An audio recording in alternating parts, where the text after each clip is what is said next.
mistulang dump site ang ilang bahagi ng Maynila dahil sa hindi nakokolektang basura.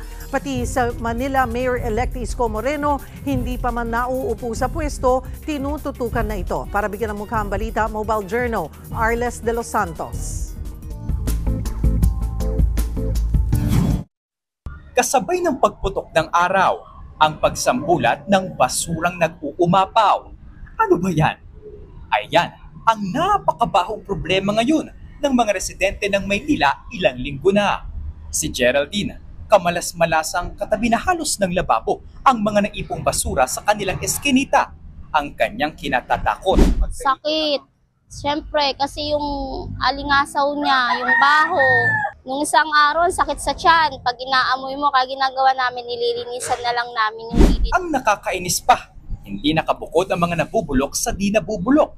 Kaya naman talagang ang gulo-gulo na. Nandito tayo ngayon sa kahabaan ng Road 10 dito sa Maynila. Ayon sa mga residente, halos isang linggo nang hindi nakukolekta ang kanilang mga basura. Bilang resulta, masangsang na amoy sa kanilang paligid at pangamba para sa kanilang mga kalusugan. Ang malala, kinain na ng mga basura ang isang linya dito sa kahabaan na ito.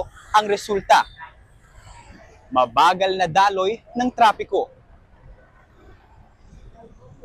Kahit si Manila City Mayor-elect Isko Moreno nababahala, hindi na lang kasi tamang kalat, kundi gabundok na ang basura sa iba't ibang bahagi ng Maynila. Sa sidewalk man, paaralan, o palengke. Kaya ang MMDA, inako na ang paghahakot. Umabot sa 58 tonelada ang nakolekta nila. Pero, asad ba kasi yung tagahakot ng LGU? Wala kaming makausap dun sa mga magtatapos pa lang dapat ang termino. Pero, ito ang sabi ng isang kongresista nila. Simply because probably of the change of the nangongolekta ba ng basura sa lungsod ng Maynila. Kasi yung pumalit, ayoko namang idiin sila na hindi sila magagaling, pero yung nakaraan kasi mas magaling eh. They've been there for decades and they are there for a reason eh. Alam na nila yung labas-pasok ng basura sa lungsod ng Maynila.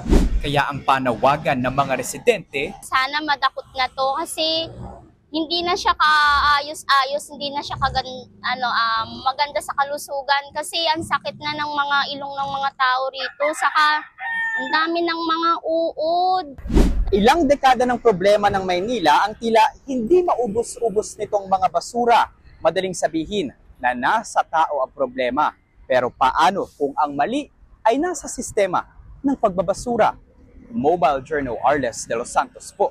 Hatid ang mukha ng balita.